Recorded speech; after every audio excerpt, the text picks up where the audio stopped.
Welcome back, everyone. Today I'll guide you through fixing an Instagram error in Google Chrome on Windows PC. If you've encountered the message "something went wrong," there's an issue and the page could not be loaded. Let's tackle this together.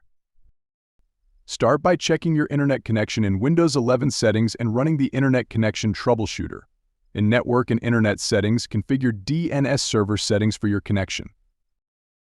Ensure Google Chrome is up to date by clicking on the three dots, selecting Help, then About Google Chrome Update if needed.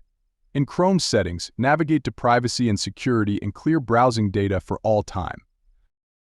Finally, restart your PC or laptop to apply changes. By following these steps, you should resolve the Instagram error in Google Chrome.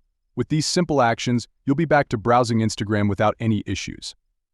Thanks for watching, and don't forget to like, share, and subscribe for more helpful tips and tutorials. If you have any questions, feel free to leave them in the comments below. Until next time, happy browsing.